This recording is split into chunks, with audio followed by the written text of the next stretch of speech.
Good evening, Second Street families. I'm coming to you tonight to update you on some changes and decisions we've made in order to open for our 2020-2021 school year.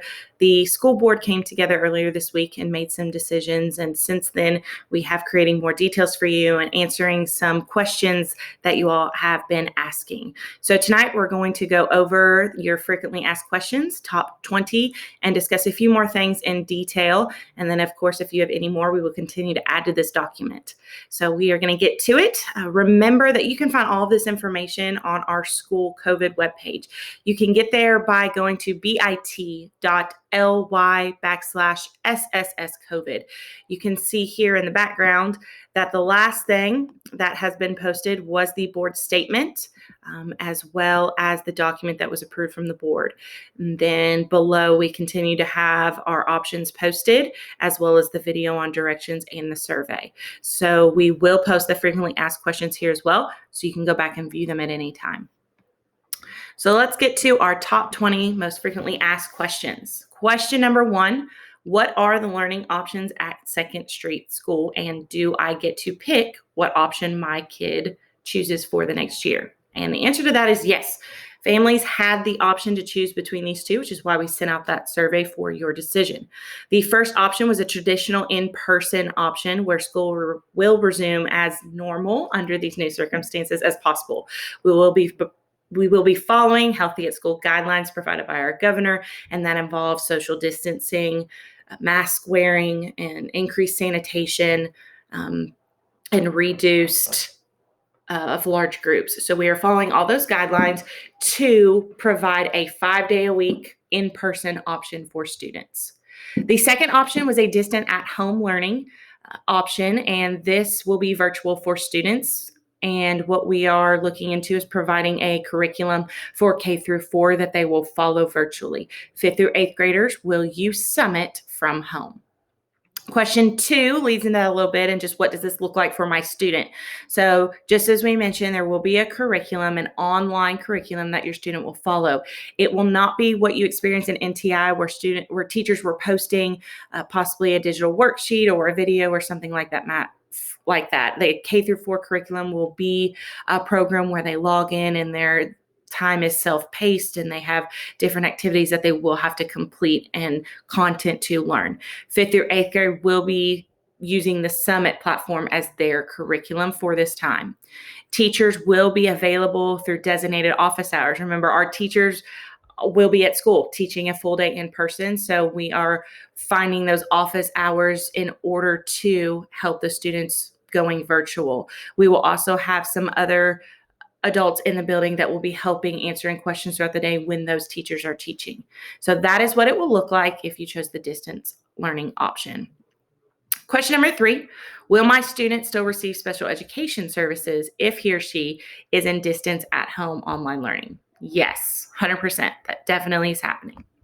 Question 4, can we change your mind if we do not like the learning option we have chosen? So we have 2 answers to this. If you have decided for your child to start in a traditional in-person setting, then yes, you have that choice. At any time, for any reason, you can move your child to the virtual option for quarter 1. However, that is not the case if your child begins in the distance at home learning option. If you start in the distance at home learning option, you have to stay there until the quarter ends. Once quarter 1 ends and we hit October, we are going to reevaluate what is going on with COVID and our regulations and see if we need to make adjustments, see if you all need to change decisions moving forward.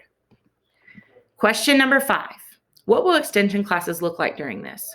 So I'm going to address the virtual option first. Extensions will be offered virtually in more of a posting a project for the week that they can learn about and complete. And in person, right now we will not be rotating and transitioning in the building. So our extension teachers will be coming to the classrooms to teach those extensions. And right now we will also not be offering band due to the fact that there's a lot more challenges with the social distancing and the bodily fluids that are used when playing an instrument. So right now we're not going to offer that until more guidance comes out. We feel more safe and comfortable offering that to our students. The other change this year will be that K through 8 will be on a 6-day rotation. So every day, a kindergarten through 8th grader will have art. They will have music. They will have Chinese class. They will have PE. They will have library. So we will go on that rotation, and everybody will be doing that. Middle schoolers will not have an option to pick due to then mixing kids during extension time, and we cannot currently do that under safety regulations. Question number 6, will preschool have the option to do distance at home online learning? This is still to be determined. We are having conversations on what this looks like, and we will get that information to you as soon as possible. Question 7, will the school district be purchasing masks for each student? Yes, we have bought masks, cloth masks with Frankfurt logos for all staff and all students, and we also have 10,000 disposable masks and hope to get more as needed. Question number 8, will students be allowed to wear their own mask? Yes, if you have a mask that you have been wearing and your child feels comfortable in, that is okay as well. Question 9, if my child is enrolled in distance at home online learning on that platform, can he or she use a phone to complete the work? No, we do not recommend this. I just don't think it will be possible and will not be user friendly. We also don't recommend sharing a device with a sibling or even with an adult in the house because of how much they will need that for their virtual learning. What we can say, though, is we will provide a device for that child, an iPad, a Chromebook, and a hotspot if needed. So we will be providing that equipment for you, and we will be setting up pickup times before school starts in order for you to get that. Question 10, how much time must a student spend engaged in the distance at home learning platform? So distance learning is not NTI work. It will not be just a set of tasks that they have to work or complete. It will be learning, and it will be at home. I think it's similar to getting a degree online. You are taking a class, you have some class time, you have some videos to watch, you have tests to take, and all of that will just be happening in a virtual way. Students in the virtual distance at home option will still be required to take assessments and our MAP testing and do all of those things. It's just at home.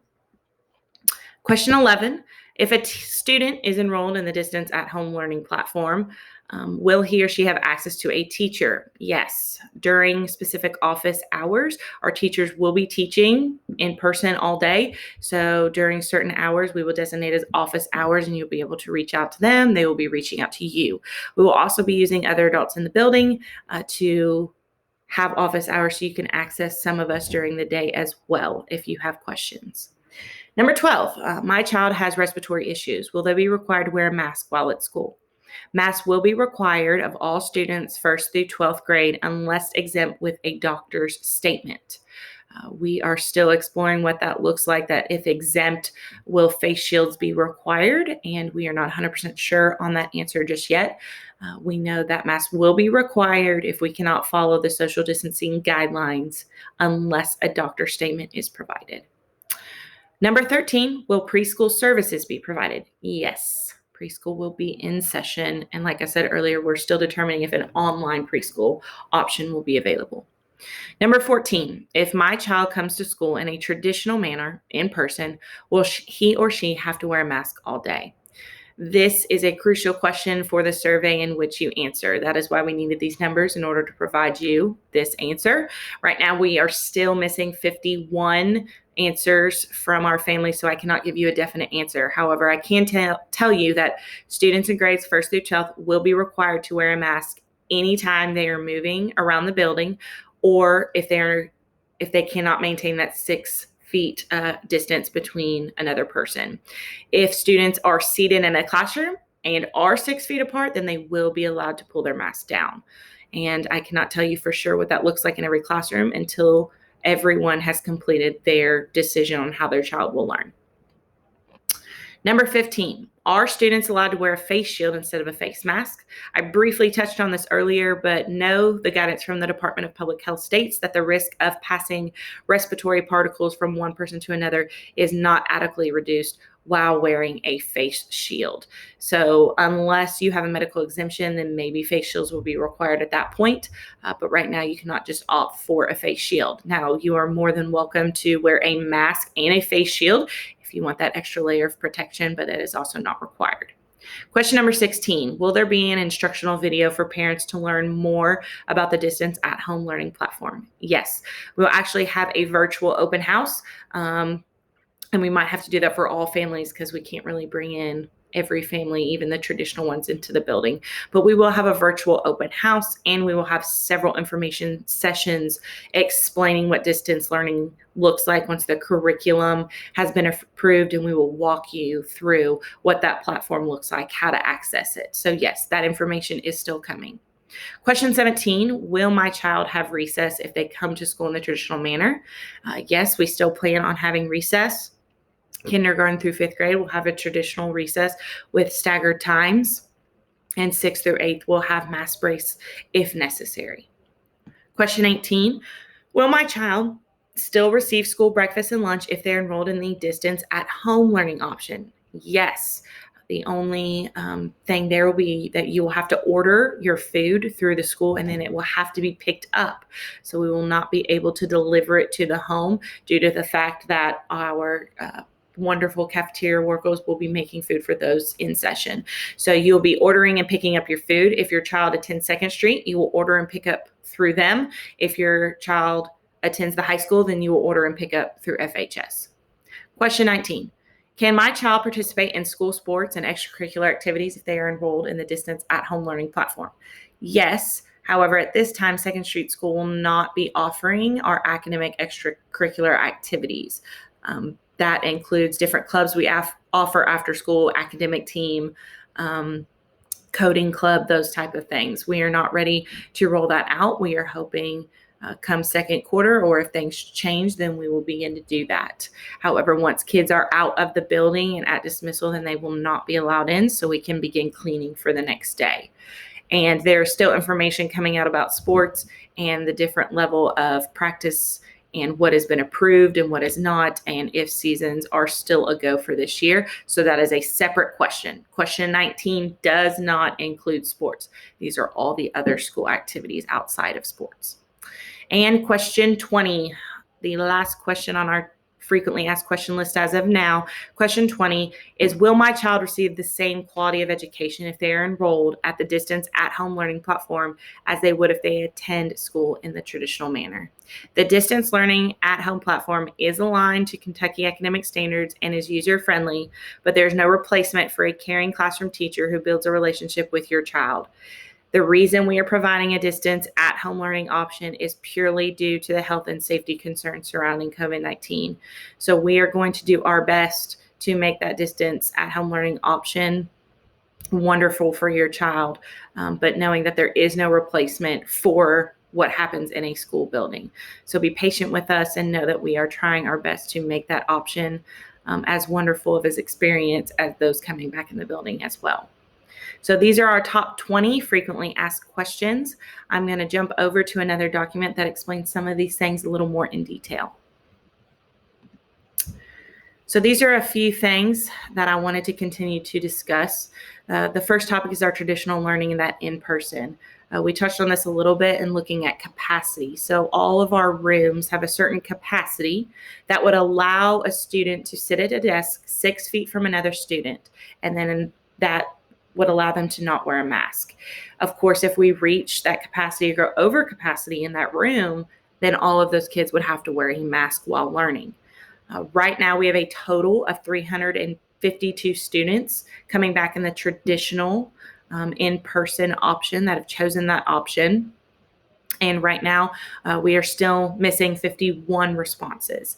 So we are waiting to finalize those numbers in order to give you exact answers on capacity. We will also be making up a mock classroom for you to see what that looks like. Transitions, we discussed that, how once a child enters the school building, they will get their temperature taken before they entered, and they will go straight to their classroom. Once they're in that classroom, for now, they will be staying in that room. They will eat breakfast in that room, lunch in that room. They will learn all of their subjects in that room, meaning the teachers will rotate for now, and their extension classes will happen in that room, except PE. So we are trying to keep transitions down until we just get in the groove and get in the hang of things and see how we can slowly transition kids out of a classroom.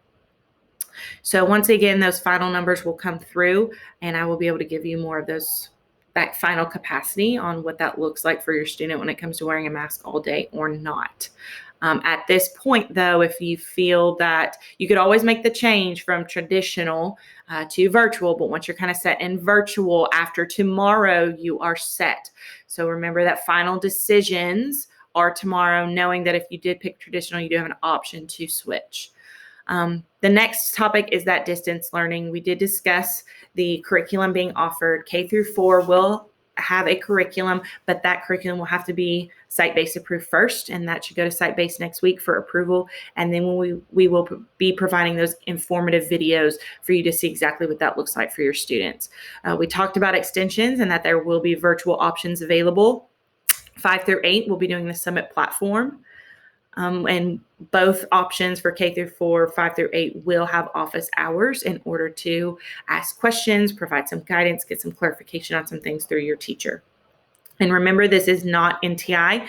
This is not something that you can just put off and do on a Saturday for the week. This cannot be something where you work 10 hours a day and not work the rest of the week. This is something, if you've chosen the distance virtual option, that you are doing something every day for a significant amount of time.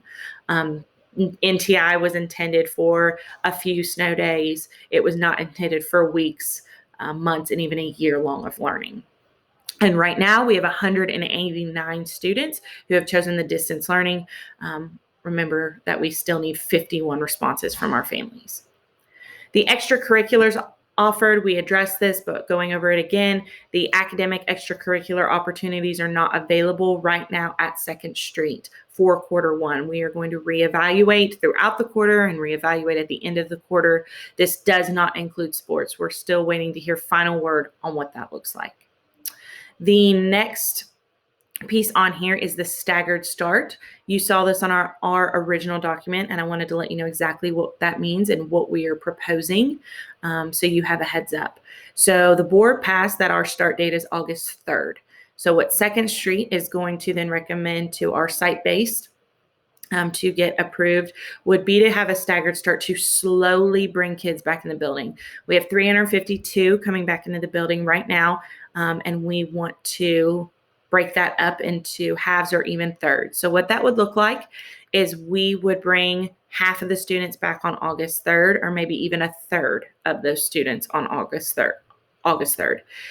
After that Monday, those kids would go home, and then a new set of kids, the other half or another third, would come on Tuesday.